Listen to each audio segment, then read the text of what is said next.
Yes, ma'am. Yes, ma'am. Yes, ma'am. Yes, ma'am. Yes, ma'am. Documentation upload হয়েছে ইয়েতে Yes, Yes, ma'am. yes, Yes, ma'am. ma'am. Start আচ্ছা Okay, ma'am. 15 মিনিটসটা একটু maintain করো Okay, ma'am. Okay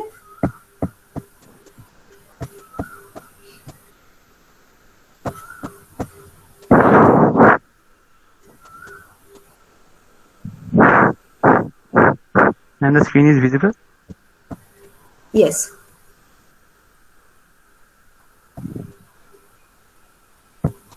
Ma'am, is my voice audible? Yes Okay. So, hello. Good afternoon, ma'am. Good afternoon, everybody present in the meet. I, Devanko, welcome you all to this presentation. And the topic of our discussion today is arithmetic logic unit. Now, let us go to the first slide. To give a brief overview of what an ALU actually is, it is a part of CPU which performs several arithmetic and logical operations, which aids the proper functioning of a modern day computer.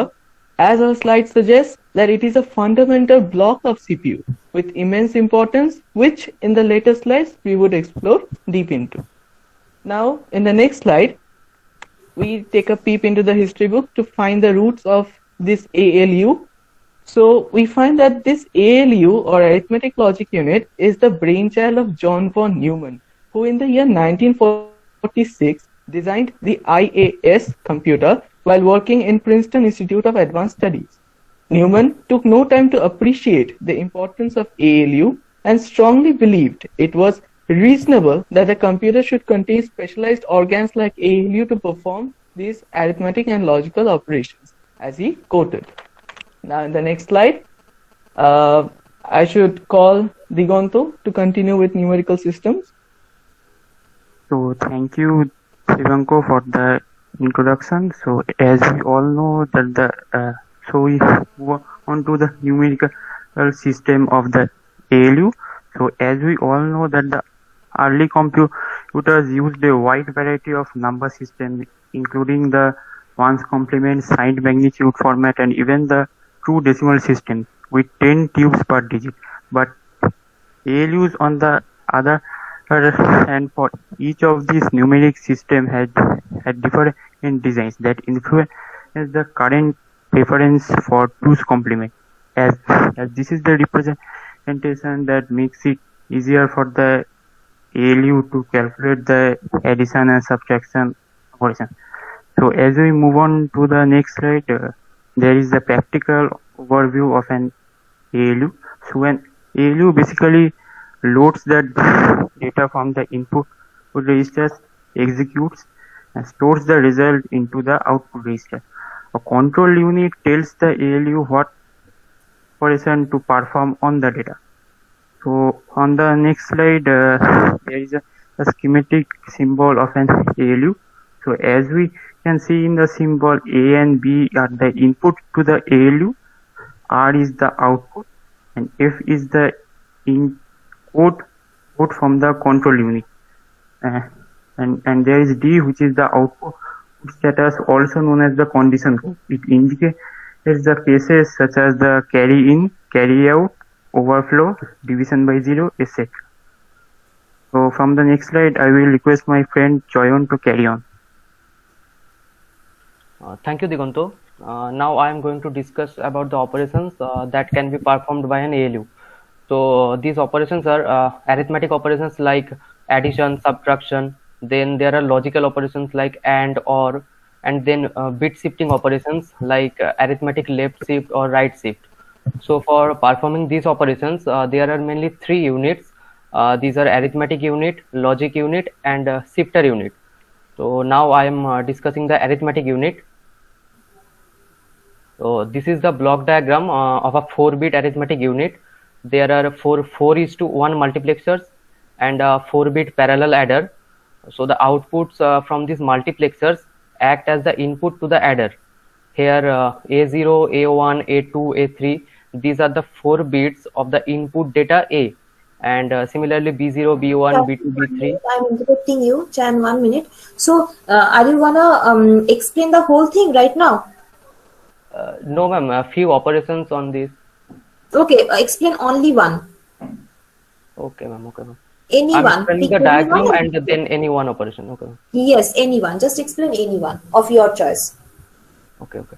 So if we see the function table of the arithmetic unit, here we can find different operations that can be performed by giving different inputs. So now I'm discussing the addition operation. For the case of addition operation, S1 and S0 both are 0, and even Cin is also 0. So coming to the diagram, if S1 and S0 both are 0, then the input line 0 will be selected by 4 multiplexers. So in the output, B0, B1, B2 and B3 respectively will come, and these will act as the input to the parallel adder. So after the whole computation, the output will be basically A plus B. So this is the addition of by this the addition operation is performed. So now I request Debojyoti to continue. Thank you, Charan. So Yeah, now Devajyoti, sorry for interruption. Explain any one. yes, ma'am. Logic, in case of logic unit, explain any one logic unit. Okay, explain Zord. Explain Zord. Then Zord. Yes. Okay, Okay. ma'am. Okay, ma'am. Okay. Yeah. So we have arrived at the logic unit, which is an circuit which is used to perform logical micro operations such as OR, AND, XOR, complement on the individual pairs of bits. So now we can see the corresponding function table which discusses the different micro operations. One of them which I am going to discuss now. Let me take XOR. So we take the input AI and B. We take the input AI and from BI. Then when passed through the XOR gate, we get the output in as L1. Moving on to the next slide, we have the shifter unit. The shifter unit is used to perform shift operations. Shifting can occur in either the left direction or the right direction. On the screen, we can see a combinational shifter constructed using multiplexers. The table illustrates the shift operations. When S equals to 0, the stored input data is shifted right, and if S equals to 1, then it is shifted left.